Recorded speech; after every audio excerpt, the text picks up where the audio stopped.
Hi friends, welcome to my channel. అందరూ బాగున్నారండి? నేనైతే బాగున్నాను. ఈవేళ మన వీడియోలో నేను చెప్పే మాట ఏంటంటే, మనందరికీ ఉండేదండి కష్టం.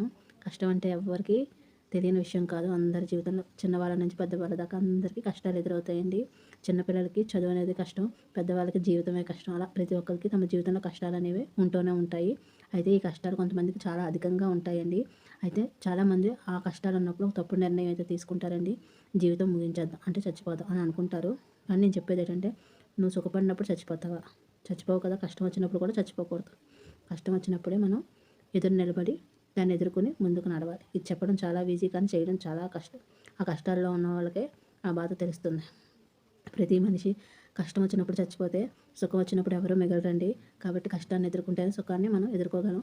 నేను చెప్పేది ఏంటంటే, చిన్న చిన్న కష్టాలకు చచ్చిపోదాం, పెద్ద కష్టం వచ్చింది చచ్చిపోదాం. అసలు కష్టాలనేవి వస్తూనే ఉంటాయి మన జీవితంలో బతుకున్నంత వరకు. కాబట్టి ఆ కష్టాలకు భయపడుతూ ఏదో చేసేసుకున్నాం అనుకో, రేపొద్దున్న ఒక దండేసి దండం పెడతారు, కానీ ఎవరు మనతో ఉండరు, ఎవరు మనతో రారు.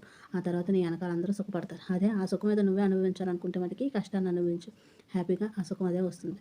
కాబట్టి కష్ట సుఖాలు అనేవి జీవితంలో సర్వసామాన్యం. ముందుకెళ్ళాలంటే కష్టపడాలి, ఆ తర్వాతే సుఖపడగలం. సుఖమే కావాలి, కష్టం వద్దను.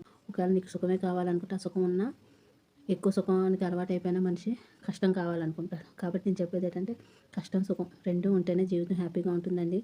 ఉప్పు కారం ఎలా ఉండాలో మనిషి జీవితంలో కష్టం సుఖం అలాగే ఉండాలి.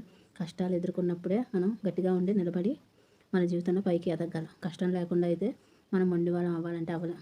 ఎందుకంటే ఎక్కడేసిన గొంగలు అక్కడే అన్నట్టు, కష్టం లేకపోతే ప్రతి మనిషి తిని హ్యాపీగా పడుకుంటాడు. అంతేనండి. అందుకోసం నేను చెప్పేది ఏంటంటే, కష్టం అనేది మనకు అన్ని పాఠాలు నేర్పించేదే కష్టం. కాబట్టి కష్టపడదాం, హ్యాపీగా సుఖపడదాం. అంతేనండి. ఈ వీడియో కానీ నచ్చితే లైక్, షేర్, సబ్స్క్రైబ్.